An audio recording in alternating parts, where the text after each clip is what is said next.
Welcome back to another episode of Shaking Up the Game with your hosts, Haley. Ari. You know we're nearing our... I'm sick of saying my name. Don't y'all know my name by now? No, yeah, sure we not anymore, but wait. What's up, new friends? We're nearing our 100th episode, by the way. Wait, I thought we already did that. No. Oh, wow. What should we do? Dude, I feel like we should do a 100th episode party. Yeah, we should. Because you know what? I love how we haven't even discussed this offline. Here we are. We love a reason to party. Dude, we're like, 1 year anniversary and then 100th episode. Yeah, and I'm sure we could find 5 other reasons. Yeah. Speaking of partying. Tomorrow. Yeah. Today. Always. The next... Forever. 6 wins. We will be partying. This episode is sponsored by Dino's Pub in Renton, our favorite place to watch games, hang out, eat food, drinks, best service, a million TVs, sound on, perfect environment. Oh, sound on, so critical. If you are at any bar in this time of the year and they're not playing Mariners games at full sound. Oh, yeah. Then just leave. Put on the news or something. Yeah, just leave. Come on. We just love that when we go to sports bars. That's like a necessity. Oh, yeah. I think we'll be at Game 3, Dino's. Watching it there. Watching. Hopefully. Unless if somebody wants to slide us some tickets. Yeah, no, let's get that straight. But, what they haven't prepared us for here in Seattle is that when the Mariners continue to make this run, how many games you're going to end up paying for. Yeah, I didn't budget for this. I'm going to be completely honest. I didn't start saving last year. Which you think that we would have. With the manifestation of the season, we should have started saving. We should have done a little, instead of a swear jar. Oh, man. The playoff jar. We fucked up. Wow. Why are you thinking of this now? Dude, I think of a lot of good things while I'm live on the air. Oh, my God. It's like shower thoughts. It's like you think about everything later. Like, why didn't I say that bar in that argument earlier? That would have really got him. That would have hit. Damn. Anyways, shout out to Dino's. Dino's, Renton. One thing that's underrated about that establishment as well is the location. Yeah. You got friends in Bellevue. You got friends in Renton. Everyone can meet up. It's close for everyone. Middle ground. Honestly, that is probably the number one spot where we don't have any kickback when we're trying to get friends together. Because it's about 20 minutes no matter where you live. For everyone. Yeah. So there's not one person being like, it's 40 for me. Like, no, it's 20 for everyone. So buckle up, get in your car, and get there. Shout out to Dino's. We will be there. Gotta start with the one and only 2025 World Series champions. Let's bring that back. Your Seattle Mariners. Whew. People, someone listening might have been like, wait. Did it already happen? This is the future. No, but as Ari and I said, we're nearing 100 episodes. We've probably spent about 75 of those. Yeah. When it's baseball season, describing the Mariners as your 2025 World Series champions. We did it last year, we did it this year, and we're serious. And when we win, we will clip a montage of every single time we said that, because the manifestation is insane. It'll just be an endless loop of just saying the same thing over and over again. I mean, it's incredible that we are here right now playing October baseball. I have never quite experienced October baseball. Obviously, the Mariners made a run in 2001 when we were in first grade. And no one talks about that enough. That we were in the perfect age bracket where the year correlated to our grade. Yes, dude. I say this all the time. Everyone's like, why do you know that you were in 7th grade in 2007? I'm like, oh, let me tell you. Yeah, 12th grade, 2012. Yeah, 2011. When did you graduate? 12. Bam. Dude. Bingo. Fire. We got so lucky. I know, but don't ask me what age I was because I don't know that. No, that I don't know. But I do know what grade we were in and what corresponding year. So we weren't really a part of the run. No. From afar. I mean, I remember, sitting with my family watching the games and whatever. But, this is the first time we're experiencing these deep series. Where we making a run. We actually know what is going on. We are comprehending everything. And we also know all the players and can truly appreciate, from first grade to now, It's a lot of damn time. There's just like, and we have always been Mariners fan. We have stuck with them forever. Oh, we're 11 toes down. It almost like, this is gonna sound fucking crazy, and no, I would not wish this upon anyone's enemy, but like, I will say the drought of 24 years does make this just extra special. Right. I was thinking last night, like, it doesn't hit the same like for the Dodgers or like, you know, the teams that are there every year. I'm kind of like this is just so freaking special. We just had somebody in our comments say, rooting for us and saying that they have been Dodgers fans, but they're also like the Mariners, as most people are coming out of the woodworks. But even said how like most people that are Dodgers fans just don't even go to regular season games because they're just like waiting for the playoffs. And I'm like, what a crazy situation. I think we went to 15 regular season games at this year? Least. Like, the past like 3-4 years, I've gone to at least like 15 games. I'm not going to lie. I love all Mariners fans, but some people have been pissing me off too that didn't go to one. And then all of a sudden they're clocked in, which don't get me wrong. I want more everyone there. I want everyone, but like I don't want you to be at the playoff games and I'm not. Yeah, see, that's where you because lose like me. I deserve to be there. That's where you lose me. Because I was there. 100%. Yeah, no, this is insane. Let's talk about Friday Night Lights 15 inning escapade of a banger. Wow. Yeah, we manifested it last week. Following the Game 4 loss in Detroit, a lot of Mariners fans were down, thinking we were down and out. Then you go into Friday night game, and no one expected that. No, and I'm going to be honest, got to give Detroit hell of props because that was a great series. Fire series. Obviously, we're happy with the outcome, but like Game 5 winner take all. Yeah. Again, you don't write it better than that. No, 15 innings. I at least was saying like, oh, give me Detroit over Cleveland. It'll not necessarily be a cakewalk, but I was thinking like it'll be way easier than Cleveland and shit. Yeah, no. Give me a run for my money. I'm going to shut my mouth up. Yeah, no. Yeah. That was probably the most special sporting event that I have gone to.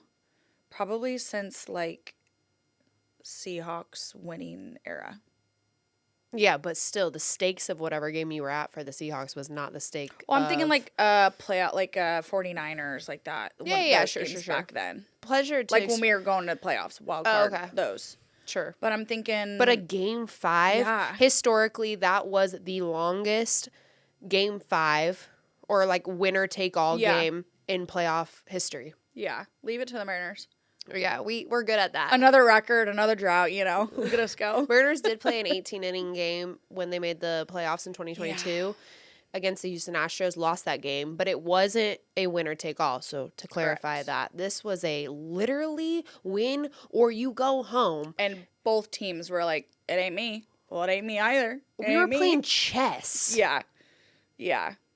I mean, that entire stadium was fucking rocking the whole time, and I am so impressed and so proud.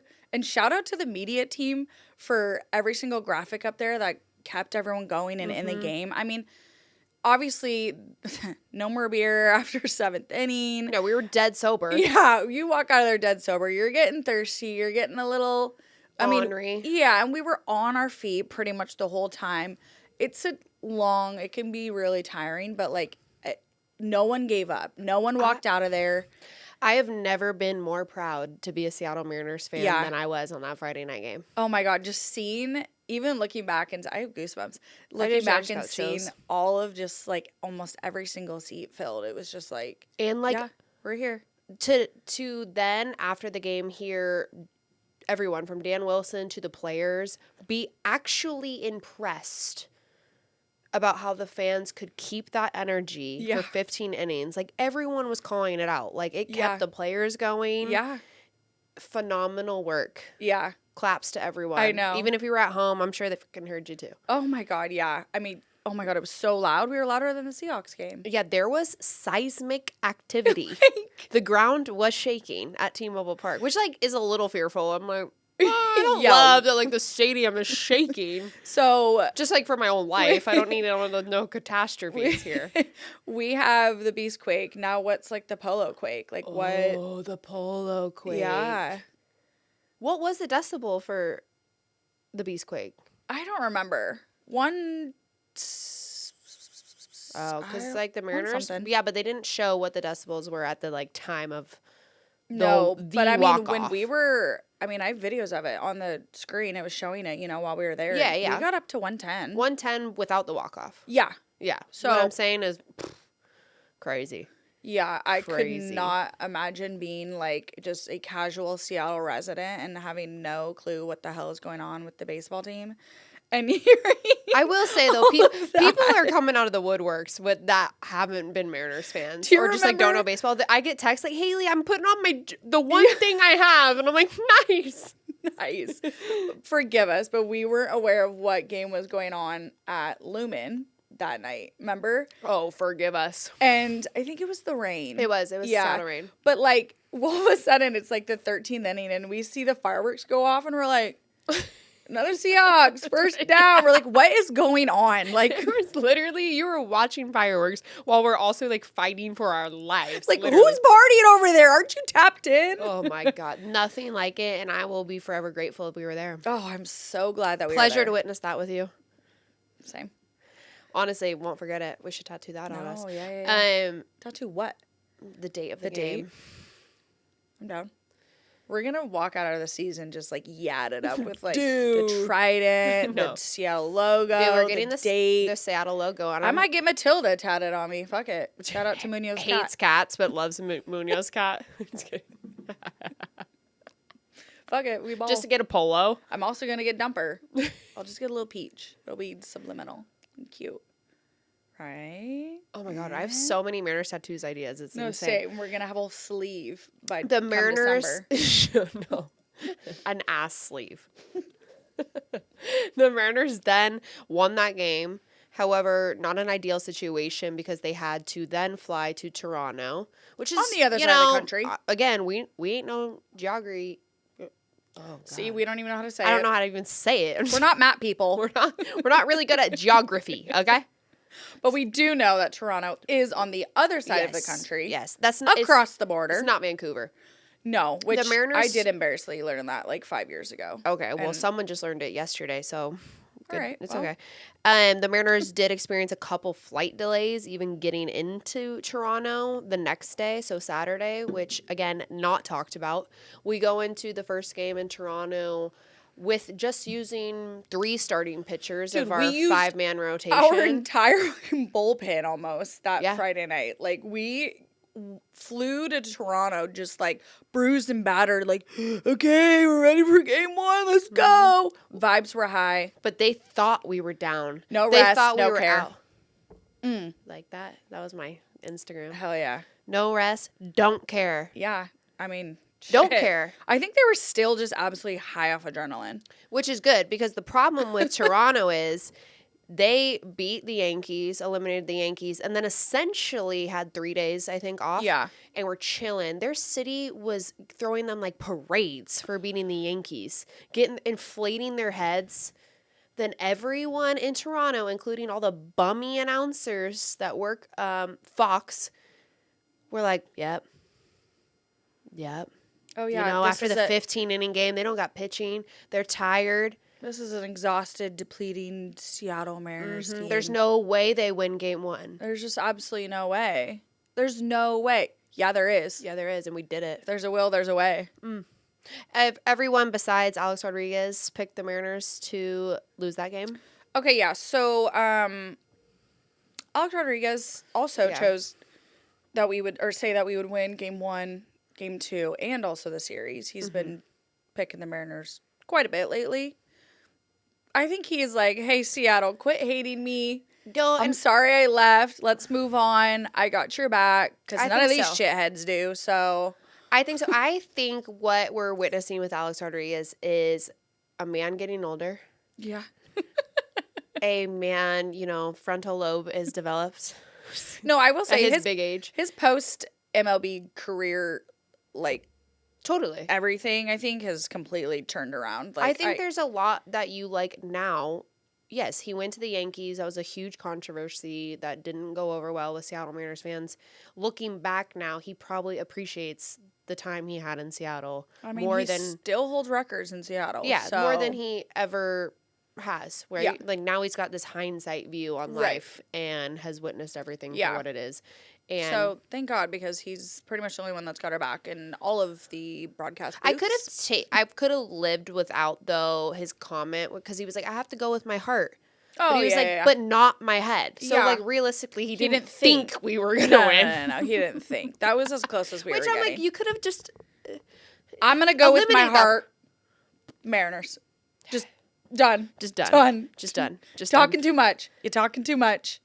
The Mariners go in and stun the world with Big Texas on the mound, Bryce Miller, and absolutely steal game 1 in Toronto. I gotta give, obviously, him props just for his queso, for his performance in general, but started off a little rocky. Obviously, quite literally, he flipped that around so quick. That is so much mental power. Totally, I could never be a pitcher, let alone playing in the playoffs. Don't even get me started on the thought of pitching in the World Series. Yeah. I would crumble so bad. I throw one pitch and a home run, I'm rattled. I'm absolutely rattled. And he is so nonchalant and calm on the mound. He flipped something and he was able, we got 6 innings out of him, which we needed that desperately. Well, after he gave up that leadoff home run to Springer. Yeah. Retired like the next 28 batters, I think. Nothing. Phenomenal. I think part of what you're saying, because we also saw it in game 2 where Logan Gilbert started off a little rocky as well. There's a lot of adrenaline. There's a lot of obviously that was Bryce Miller's first postseason start in his career. Yeah. It was a young career. We got to give a shout out to Cal Raleigh. Oh, well, no shit. Because Cal Raleigh, Prime Minister of Canada? No, you'll see those mound visits, those little things, which for those of you that wonder what they talk about, I will promise they gossip. It's a whole lot of nothing. Because when I used to call... say, can you hurry up? This batter has stinky-ass armpits, and I'm fucking sick of looking at his ass. Honestly, thank you. Even when Bryce Miller was talking about, Cal going out there, trying to calm him down, he was like, yeah, he said some joke. Like, when I used to call timeouts, I would go out there and say, literally nothing. What's up? So what are you doing this weekend? What's up? Yeah, Okay, well, a lot of it, too, though, is timing and reading the batter. 100%. Kind of messing with them as well, which is a part of the game, too. Yeah. So, hello, baseball IQ. Logan Gilbert said something about, it's like when Cal comes up there, he's so weird. Yeah. He says that he's so weird with his mound visits. He just comes up. Yeah, and probably stares at you. Yes. Yeah. And then I saw someone's comment and they were like, God, this makes, I just get it. Just with his derpy little high knees. Walking to the mound, just being probably like, what are we doing? All right. No, yeah, because the whole point of a mound visit is to literally just give a rest. To give a rest, get their mind off of what is going on. Yeah, so saying a joke about something random, did you see Matilda's outfit? No, yeah. That's what a mound visit is. I'm sure Cal was like, do you see that guy behind me with the butt plug shirt? Watch this. Wait until the next inning.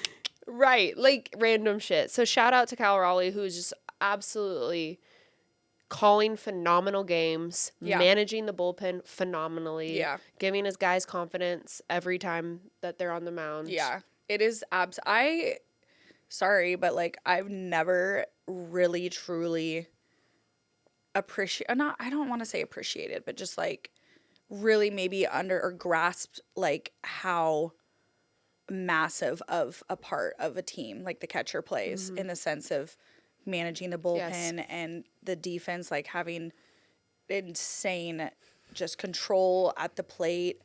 Yeah, all of that crap. Now we're doing fucking Simon Says and everything. Yeah. And then just turning around, obviously, and being a dog at the plate. But, I think this year, and I'm sure a lot of people have probably come to realization, how insanely important the position of a catcher is. Yeah, it's making me very happy. Yeah, shout out to catchers. Yeah, it's making me very happy. I'm pissed. I wish I was a catcher. Maybe I'd have an ass. No, and And, like, you would be perfect because you're so fucking loud. Yo. No, the batters would hate to come up and... Dude, I used to love playing people I knew because I would just sit there and talk shit to them. Tickle, tickle. I'd be like, we're going to strike you out right here. You ticklish? No, I love it. Yeah. And not to mention, he got 15 innings. Yeah, not to mention that as well. Like, if y'all are worried about your the pitchers, knees not burning? Yeah, no, it's not really the knees; it's the thighs. It's everything. I would be so over it. Yeah, then it's not the knees, but it's everything else. I would be so over it. Mm-hmm. Mm-hmm. Oh my God, I'd be like, you guys, we have got to wrap this up, dude. My trainers used to have to collect ice from the hotel, like the ice machines on each floor, and fill up the tubs. Ugh. I'm sure they got something better for Cal Raleigh. Oh, yeah. Yeah, I highly doubt that they're running up and down around the hotel, grabbing the little ice bins in the hotel rooms, filling them up. Yep, that's what they were doing. Nice. Yeah, I'm sure they have something, maybe like the sleeves and stuff. No, Normatech, shout out. Yeah. So, Cal Raleigh just absolutely continues to own. Dude, Rogers Center. Rename it. That's his fucking home. Yeah, Cal lives at Rogers Center. He actually has the highest career slugging percentage at Rogers Center, including postseason. Next after that is Freddie Freeman, Alvarez, Buxton, and Correa. So, like, very all well-known high-hitting batters. And there he is, just owning. Rogers Field. I mean, it just continues to just... be like, yeah, I have no problem here. It's unexplainable. I'm sorry, I just can't even stop thinking about the guy with the butt plug shirt. That's just so wild. And the fact that I understand the commentators couldn't say anything about it, I'm sure. But we're all looking at it like, wild. Anyone going to say anything? No? No, they thought it was a lava lamp. I think we should do a lava lamp giveaway next year. And, like, everyone would just be like... If you know, you know. If you know, you know. Cal's like, God, I'm so sick of my ass being it's just the fucking topic of this country's discussion. Like, inside the lava lamp, it's just, like, little, like, cows just floating. You know what? Boy. Talk to the marketing department.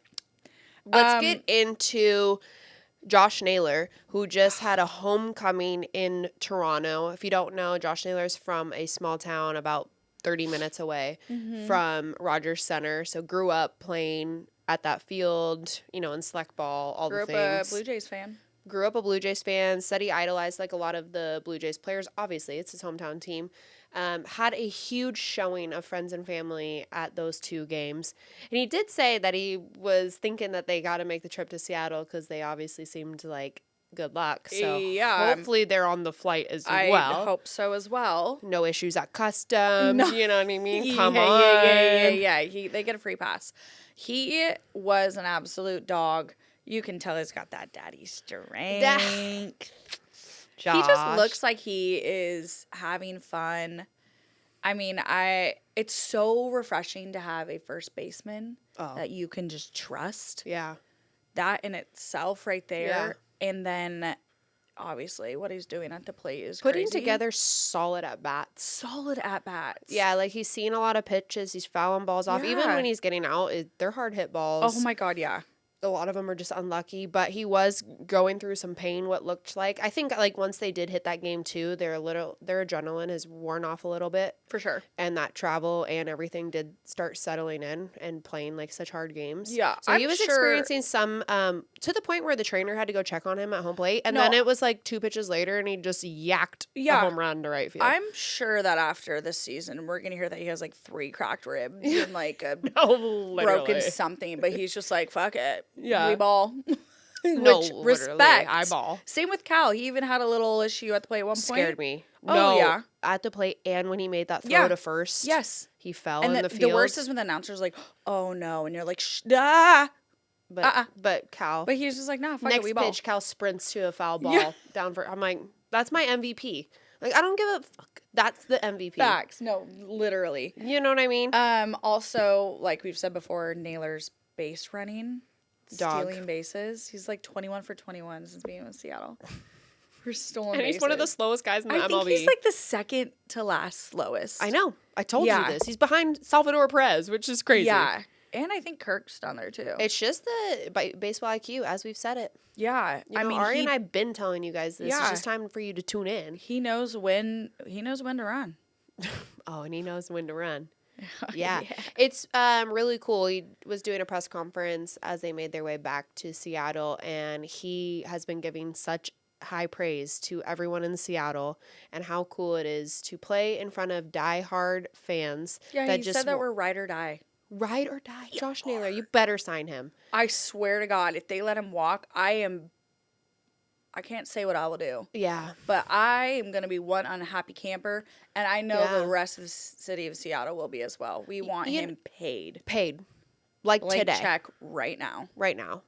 I think we're good. I'm very optimistic with that. I think the ownership knows now the impact that he's made totally to the city. I think I would be a little more concerned about Eugenio than Naylor. Also, think back of when we got like the Josh Naylor trade.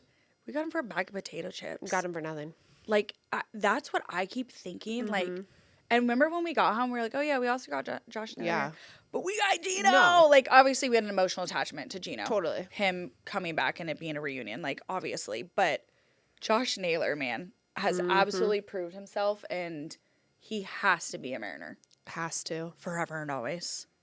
Yeah, honestly, it's crazy. Him also saying that he's had family and friends and old teammates reach out to him and say that just the way that he looks as he's playing for the Seattle Mariners team is something that they've never seen. This excitement and everything he's experiencing, like that's someone you have to sign. 100%. And I don't know if it's just resurfacing now, but I've seen that video of when the Cleveland Guardians were in the playoffs at one point. He hit that home run and did the Rock the Baby, and then afterwards they lost, and it was like, yeah, that humbled him real quick. And everyone was saying like how different of a player he has been since Arizona, but especially coming to Seattle, and like everyone who is a Guardians fan, and I mean just what I've seen on social media, I'm not going to speak for that entire fan base, but what I've seen is majority are just like so happy to see him, just like it looks like he's just loving life. Well, because I think his brother is still on the Guardians. I don't know, actually. Maybe. Yeah, I know we played where he was playing against his brother, and they have been on the same team at one point. Yeah, maybe. But anyways, shout out to Josh Naylor. Happy to have you. And a special moment for playoff polo. Playoff polo, trademark it. Hell. Wow. When we brought him back, I think it was like February 5th or something. It was kind of like an afterthought, if I'm going to be completely honest. He didn't have like an amazing year with the Mariners. What an absolute turn of events. Holy hell. Turn of events. Yeah, actually, when we signed him, he was not with anyone for a while because of his knee injury. He had surgery.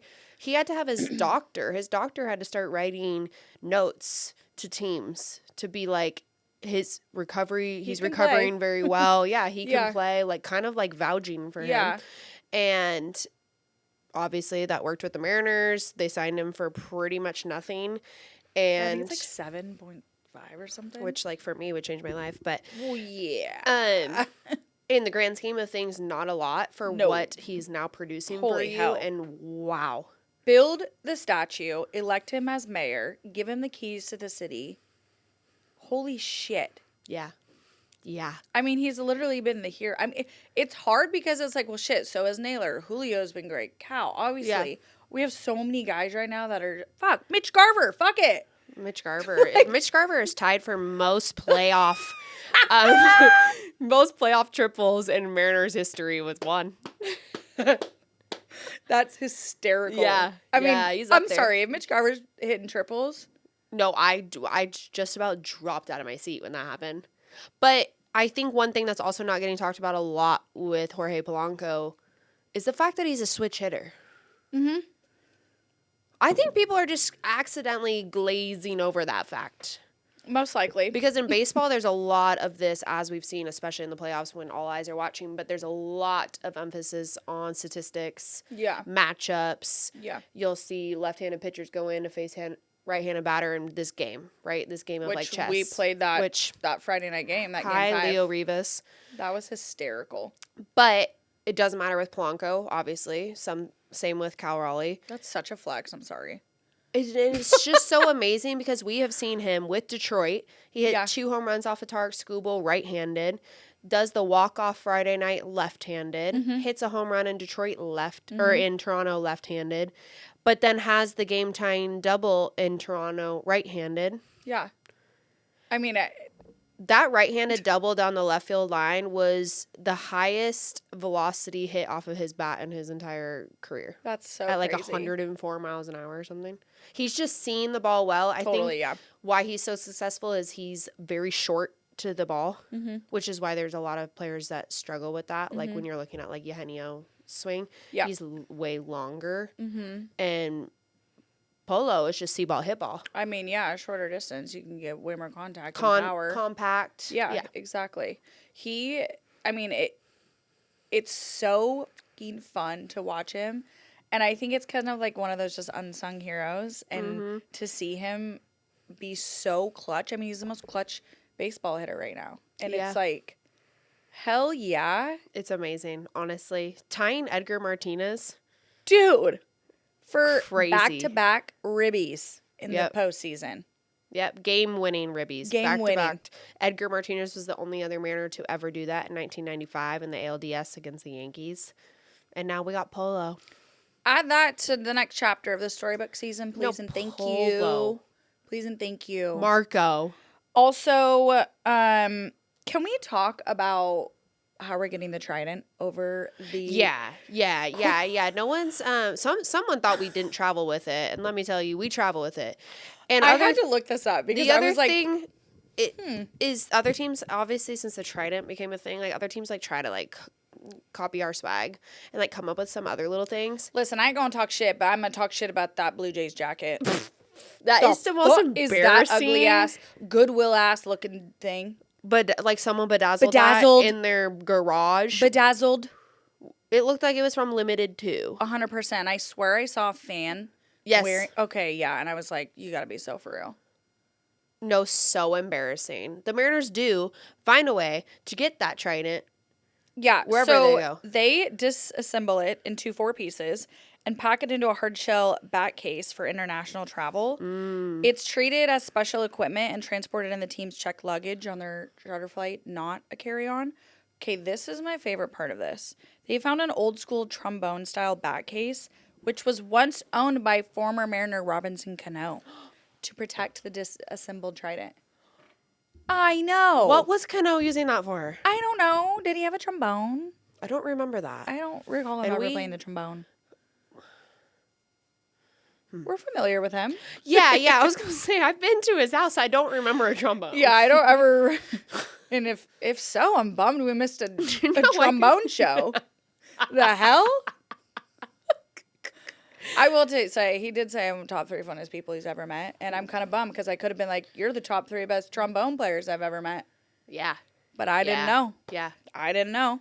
Who knows? But yeah, so when they travel internationally, the team declares the Trident as team equipment. Well, it is. So, yeah. It's a pivotal piece. Trident's Here it is. Dude, you have no idea. I was so excited when I got that one. I was making it my identity. So, that's fun. And go ahead. Oh, go ahead. Go ahead. No, the floor is yours. I was just going to say the next Mariners mascot. That's what I was going to say. We got 2, though. Oh. Shout out to Humpy. Oh, my God. Humpy, bro. Dude, what can we name after Humpy? Do the Humpy. Dude, I know. It feels like it should be Humpty. Well, I thought it was Humpty. I posted on our story saying Humpty after the game. Yeah, and Jerry DiPoto calls it Humpty as well. Just want to call that out. Yeah, whoop-de-doo. Humpy was a pivotal part of that 15th inning rally as he won his first ever salmon race in the 15th inning right before we walked it off. I'm sorry, that sent me into oblivion when they're like, well, time for a second salmon run. And I'm like, how long have we been here? And also we saw 3 starting pitchers. What day is it? Or 3 starting pitchers. We're watching Gilbert and Castillo in the 13th. I'm like, when did we enter the Twilight Zone? What is going on? And I remember texting a couple people saying, holy shit, Humpy just won for the first time. Yeah. That's got to mean something, right? Yeah, and we walked it off that inning.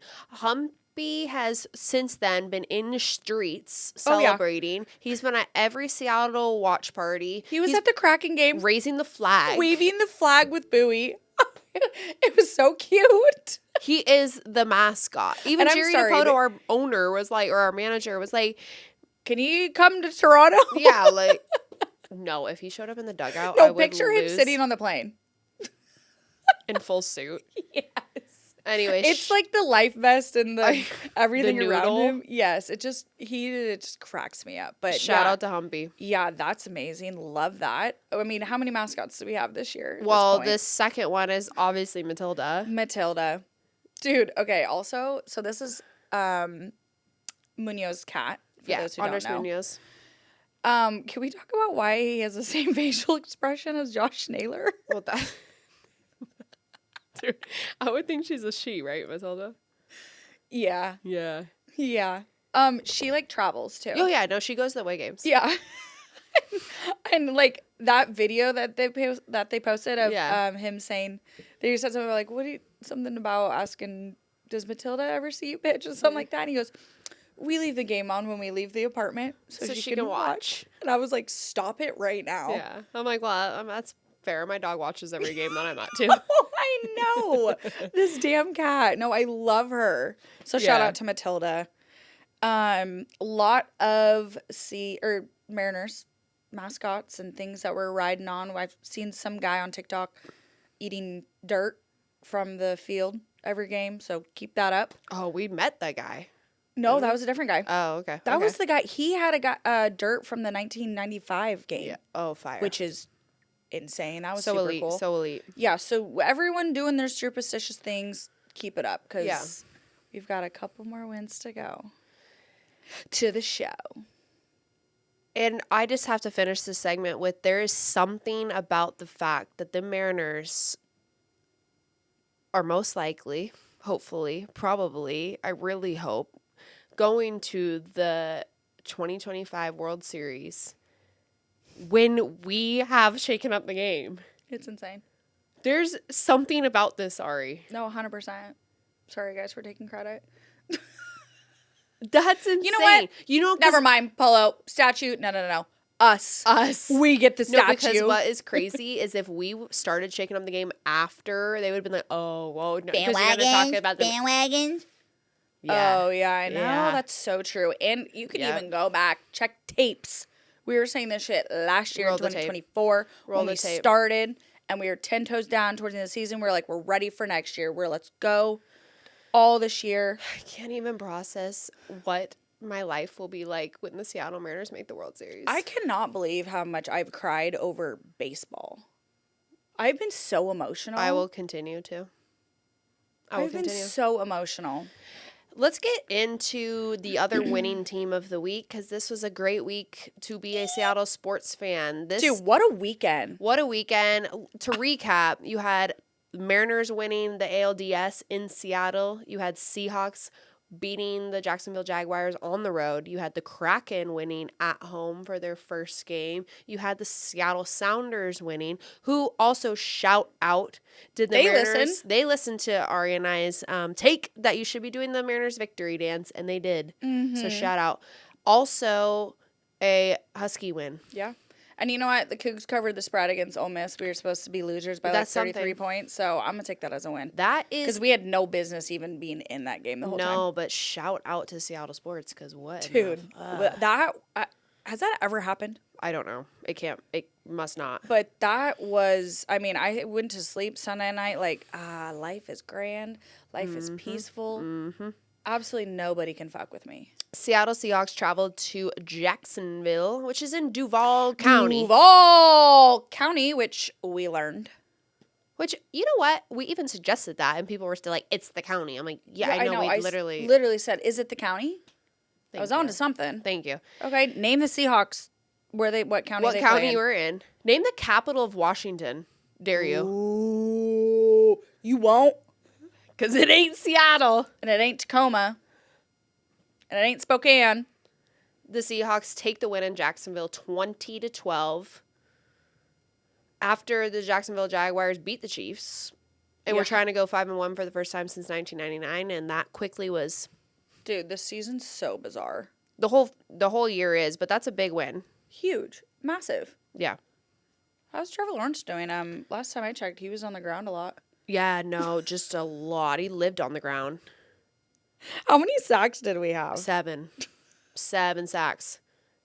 7 sacks. Yeah, no, they BTA, belt to ass. Let's start with the Seahawks defense. Again, had a phenomenal performance with injuries. Devin Witherspoon, Julian Love, and Derek Hall did not start the game, or Tyreek Woolen. So again, pivotal starters, but it didn't seem to matter. No, it did not at all. Belt to ass. Yeah, that was, super impressive. Very. I'm not gonna lie, I was a little worried going into that. Like, I think it's been frustrating too going into week 6, and you're like, can we get a healthy team? Yeah, well, and I think we also didn't know what to expect because we did just play the Buccaneers, who we lost to, with the same missing pieces, with a couple additional. But the Buccaneers are probably the best team in the NFC West. So and then NFC. In the NFC, but to play a solid game with them the whole time. Yeah. And to lose on a last-second field goal without those defensive pieces. Right. Like, they're banking on Baker Mayfield being the MVP this year, so. Yeah. Hi. 7 sacks, 33 pressures on Trevor Lawrence. Poor guy. 17 quarterback hits by the Seahawks was the most Seattle has recorded in the 25 years that they have data for that statistic. They were just eating them up, like. Num, num, num, num, Yeah. num. Yeah. Trevor Lawrence lived on the turf. Yeah. Is it turf Poor guy. or grass? I don't know what they got down there in Jacksonville. Don't ever desire to go there. Yeah. I've heard Jacksonville is actually like a really cool spot. Yeah, well, I guess we gotta go. no, we're not going to Florida. Oh, okay. We talk about that often. Like, there's like so many other places to go. Florida's not on my list. No, I know. Especially nowadays. Yeah.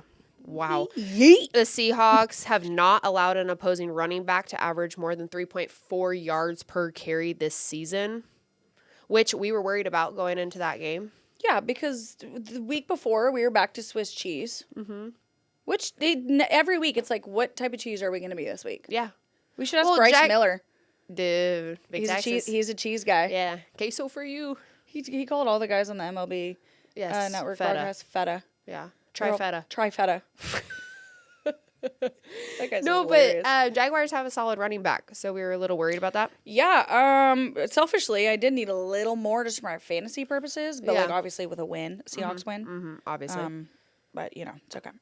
Highlight for the Seattle Seahawks defense, Byron Murphy is having himself a hell of a second year. Second year? Yeah. Yeah. Another 2 sacks. He's got 4.5 sacks on the year already. And just is looking solid, focused, locked in. Yeah, he looks like he's been playing along Bobby Wagner for like the last 6 years. Mike McDonald said he's showing maturity beyond his years. He's 23 years old. More mature than me. Well, and we will say he's leading all the defensive tackles in the NFL with 4.5 sacks, by the way. So that's more than a lot of the big names that y'all like to talk about in the NFL. Yeah. Myles Garrett. Yeah. You know what I mean? All those guys. I will say we talked about him a lot last year.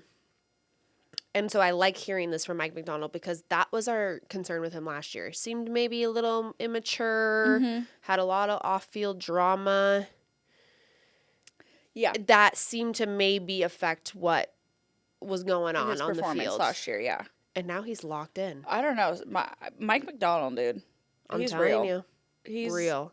I think he has complete control over that locker room. Same. And guys want to go hard Both for offense him. and defense. Yeah, I think he's the perfect mix of a player's coach, but also being a hard ass. Agreed. I think that was the thing with the Pete Carroll era. Yes. Is that, I mean, we love Pete Carroll. Mm-hmm. But I do think that, like, maybe we were lacking a little of, like, the hard assness No, of it. 100%. And Mike McDonald is just a very likable guy, but also no funny business.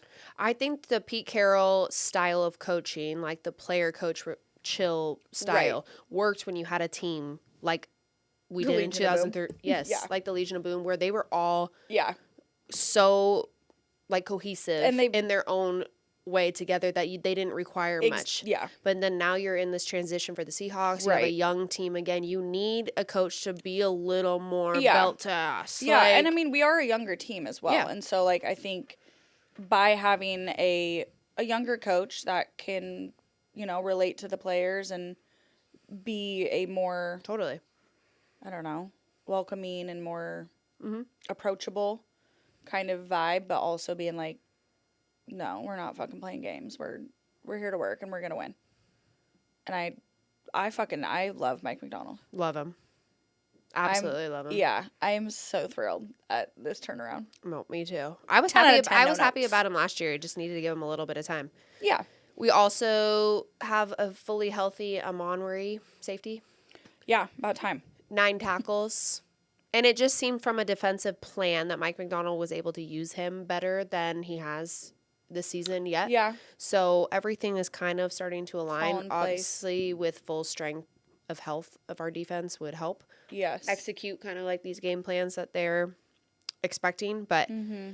nonetheless, 12 points to the Jacksonville Jaguars that against or allowed.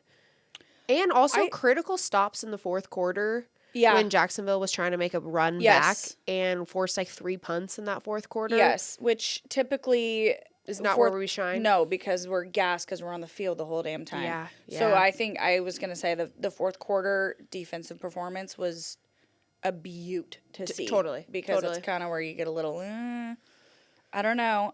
Also, I just feel like all the rookies this year are like balling out.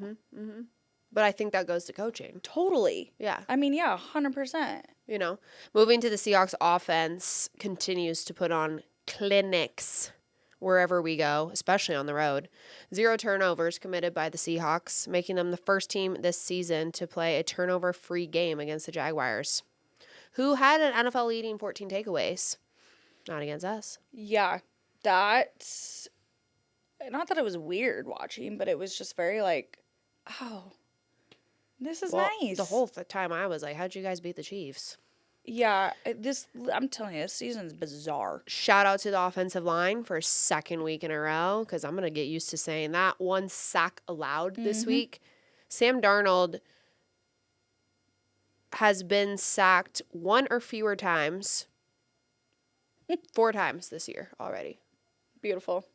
4 That's how you games of being protect a sacked QB. 1 or fewer times. He's living his best life back there. Absolute best life. I mean, he can be a pocket passer, and he can run if he wants to. Yeah. It's funny when 'Cause he like, does, but actually I love has it. protection. Yeah. He is continuing to shine for the Seattle Seahawks. I think we can all be confident that we have a freaking quarterback, man. I love it. I love Sam Darnold. He just he looks poised. Yeah, He it's looks his team. confident. It's his team. He manages the game. He doesn't have stupid turnovers. And he also has JSN down on the field. The best wide receiver in the league. Fire. And I ain't joking. I'm not just saying that. Quite literally. He's leading the NFL at 9.6 yards per pass attempt. Yeah, that's ridiculous. Insane. Like, talk about just everything. I mean, also, too, which I remember always being so irritated by, like, I don't know, 6-7 years ago when players would be known to do this. I won't name names. But when they would just stand there, catch the ball, and then not go for those extra yards. Yes, and I'm like, that right there. Yeah, I mean, I To love me- Tyler Lockett, but Oh, no. He protect that small little but king. But Yeah, we know no, you. that We was- know why you were doing that. That was, we have brains still in contact, and we are going to keep Yeah, these. totally. Yeah, no, respect that. But, like, I mean, he's clutch. He's down there at all time. Sam Darnold threw for 295 yards. Yeah, so Shane Waldron needs to be investigated because he has made every single wide receiver look like absolute dog shit. Every team that he goes to. Sorry. But, like... 295 yards, 2 touchdowns, and no turnovers. Yeah. The no turnovers when you're throwing damn near 300 yards is so impressive to me. So because there's a impressive. lot of fucking room for error. Yeah. Oh, my God, yeah. And no errors here. No. No errors. No. JSN, we are currently on pace to break Megatron's record. And just like all out NFL record. Yeah. Through 6 games, he has 42 receptions, almost 700 yards, 3 touchdowns. And Megatron's record through 16 games is 122 receptions, almost 2,000 yards, and 5 touchdowns, which is a record that's been since 2012. Mm-hmm. So, just to put things in perspective, Jackson Smith-Njigba is the best wide receiver in the NFL. Yeah. Not even kidding. Like, we're not just saying that. No, that's just a fact. It's literally, it's fact. That's a matter of fact. I mean, that's not something I have to manifest. That's been manifest. No, we're not just being like Seattle biased. No, that's just a He's fact. the best. And honestly, the the connection that him and Sam Darnold have is thoroughly impressive to be a first year. Yeah. They said they spent a lot of off time together in the summer and the spring after the transaction happened, and it's clearly showing. Yeah. The offense is 3rd in NFL in yards per play, and obviously a lot of that is going to JSN. Yeah. And I mean, also having guys on the team like AJ Barner and Coop getting his first touchdown as a Seahawk. Hopefully that connection continues to develop. But like, I think having those guys out there still though is like JSN still manages to get open and have over 100 some yards every game. Yeah, I think it's interesting because the Seahawks right now, their least successful piece of their game right now is our running game. Mm-hmm. However, because we have Kenneth Walker and Zach Charbonnet, defenses are playing us expecting the run because we run quite often. We're known for running the ball. Yeah, we still do. We're still running one of the most amount of times in the NFL. We're just not executing it great.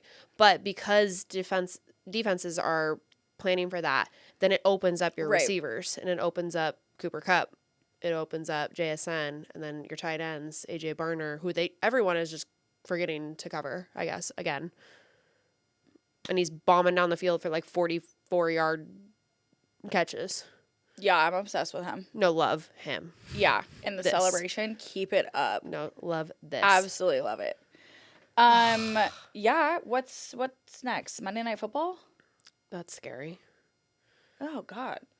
God, your birthday's coming up. Sure is. Yeah.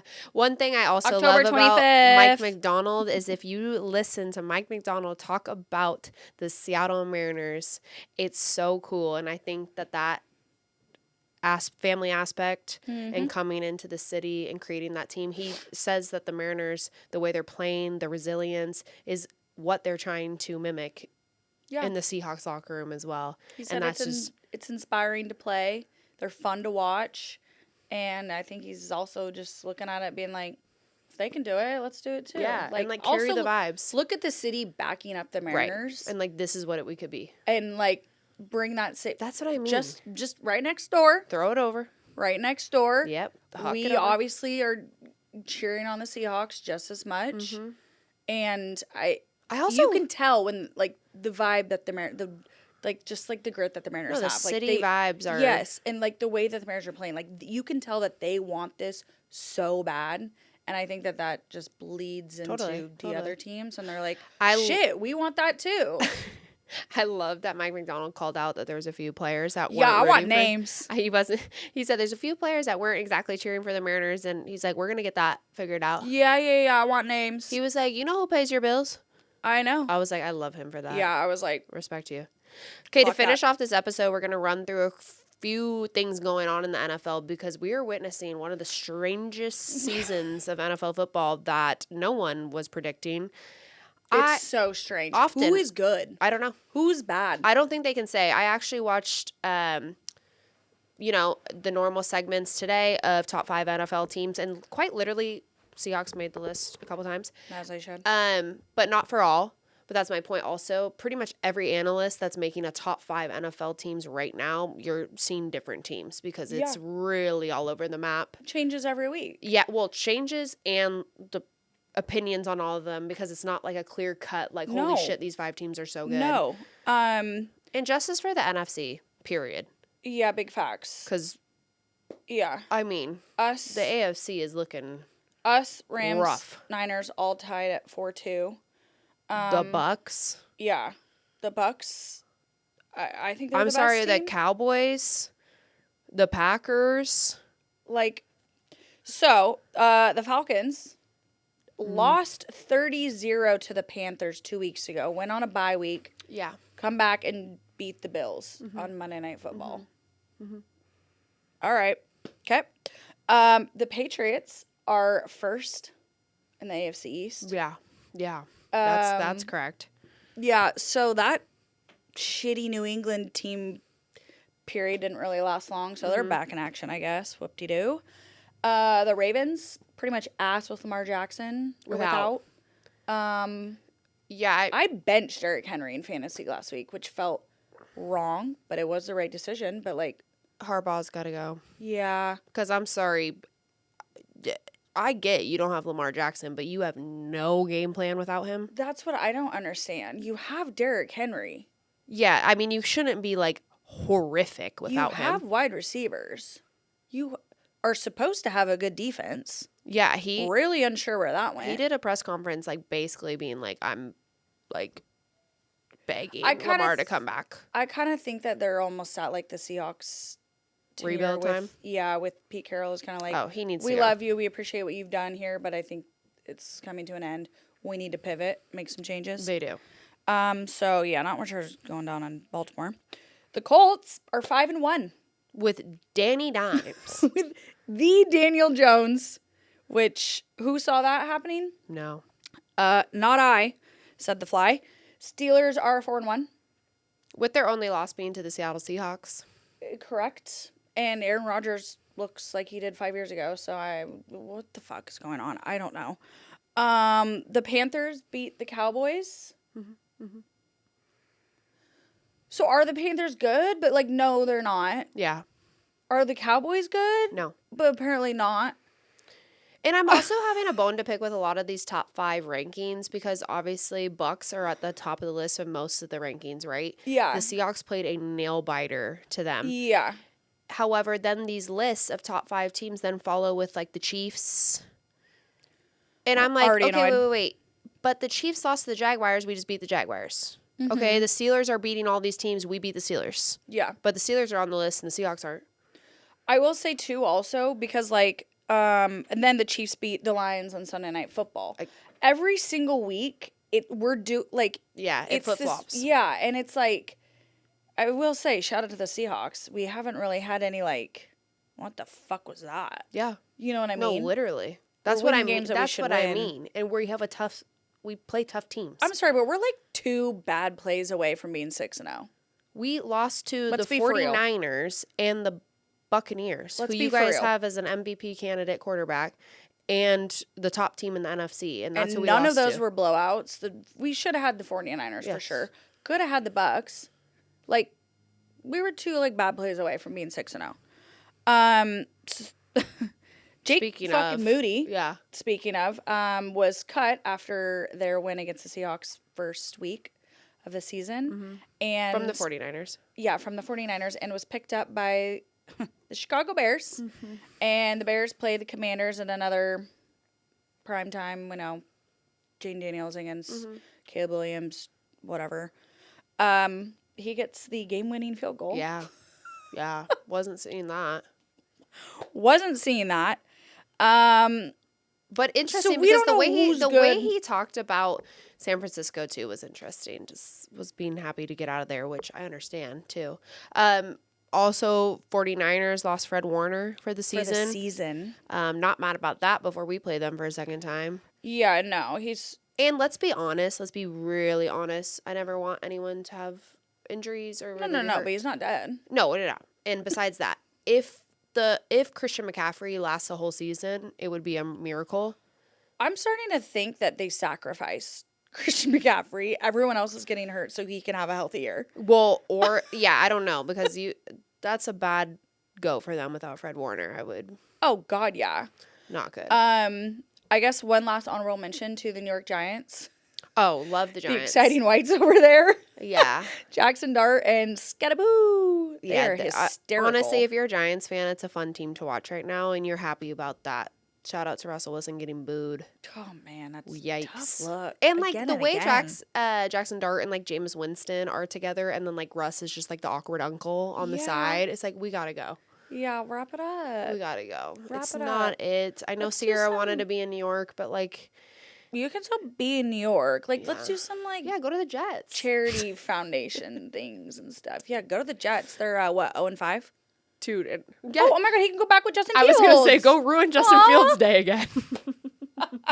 Good God. Yeah, so this is a really bizarre, Yeah. weird NFL season so far. We don't really know who's good, who's All bad. I know is I'm confident in my Seattle Seahawks. All I know is that the Seahawks are whooping ass. Yeah. Because know we're that. right next door to the Mariners, and look at this. Look at them. They're just feeding off each other. Yeah, it's a great time to be alive. Shout out to the Seattle Mariners. Continue rooting for them and their...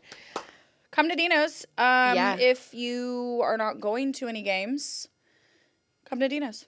It's a really fun vibe because everyone cheers loud and it's screams and proud. yeah. The it's super Mariners fun. are fighting for their first trip to the World Series ever. We all are. Ever. And we're all with them. You know what kind of freaks me out, but I love it, is like reading all of social media. Everyone is rooting for the Mariners right now. Oh, yeah.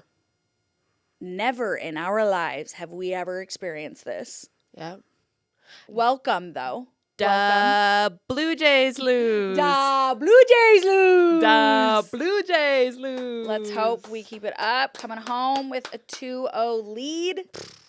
Let's keep it rolling. Yeah. True to the blue. Trident's up. Seize Soto the moment. Mojo. Soto Mojo. Oh, my God. Everything. Humpy. Give me- Matilda. Do the Etsy humpy, Etsy witch, Mustaches. Dude, give it all to me. Inject it in my veins. Actually, I can't wait for this tattoo. We love you guys. XOXO. XOXO. Shakers.